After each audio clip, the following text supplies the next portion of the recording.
Hello, everyone. I hope everyone had a great day today. It's a little more chilly today than it was yesterday.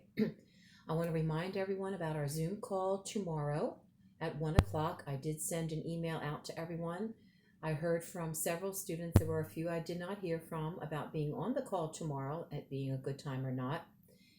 But we will have the call at 1 o'clock. We're going to go over some grammar, so you really need to be on the call. So if you want to get in touch with some of your friends and let them know that we're going to be doing the Zoom call, please do that. I would like to have everyone on the call if we possibly can.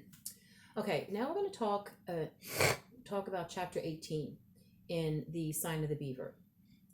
And this starts out with Matt being very, very upset and nervous because he has now notched sticks. He has 10 in a row now. And autumn is coming soon, and his family hasn't arrived yet. So he's getting very, very concerned. He says that he's cold inside when he thinks about that. He doesn't know if anything's happened or hasn't happened or what the deal is.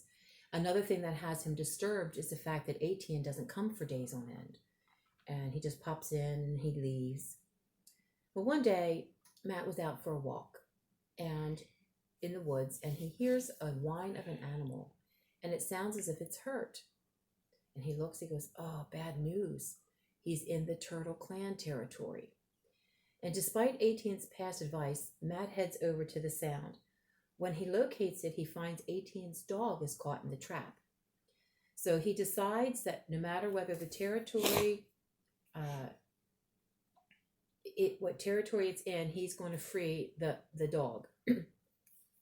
One major problem that Matt sees is that the dog hates Matt. He doesn't like him.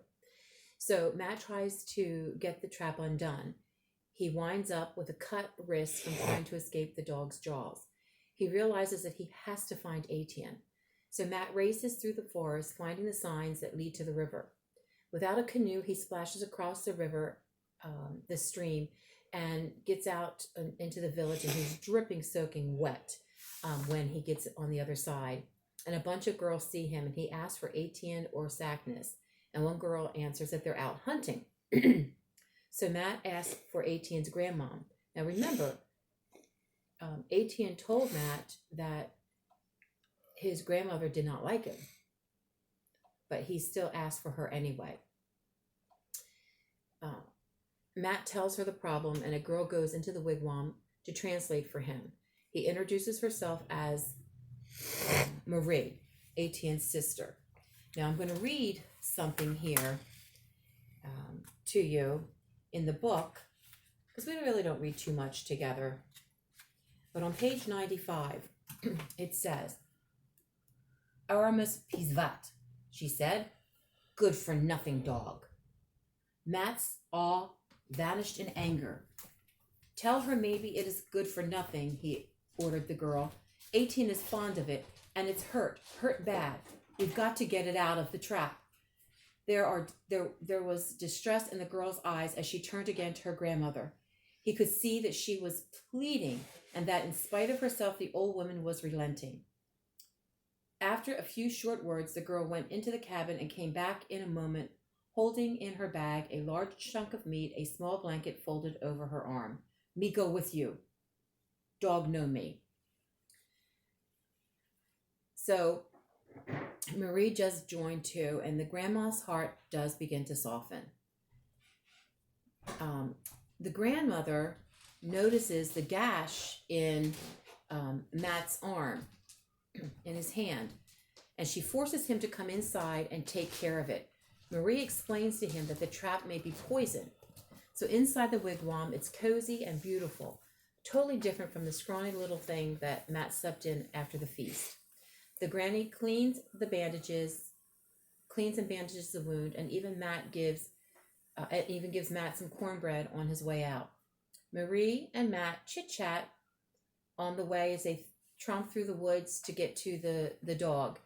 He also learned that when she was younger, she was baptized Christian as a child, which gave her the name Marie. When they get to the dog, Marie covers his head with the blanket and holds on as Matt opens the trap. and the dog has a broken paw, but at least the dog is free.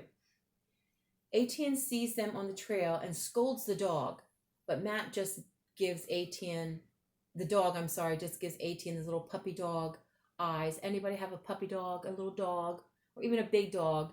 And when they're in trouble and they just look at you with their sad, big eyes, you know, but it's really obvious that Etienne's not really mad at him. He scoops up the broken paw very gently on the dog. And that is where we're going to stop for now. And again, I'll see you tomorrow at 1 o'clock on the Zoom call, and we will go over some grammar things. If you have any questions, I have started to send back some papers with your rough draft. That's why I'm giving you a couple extra days, because it's going to take me a couple days to grade your rough drafts and give you suggestions, that kind of thing. So if you have any questions, tomorrow will be the day to ask, okay? We're going to do some grammar and some things of that nature. All right, everybody have a great night, and I will see you tomorrow at 1 o'clock.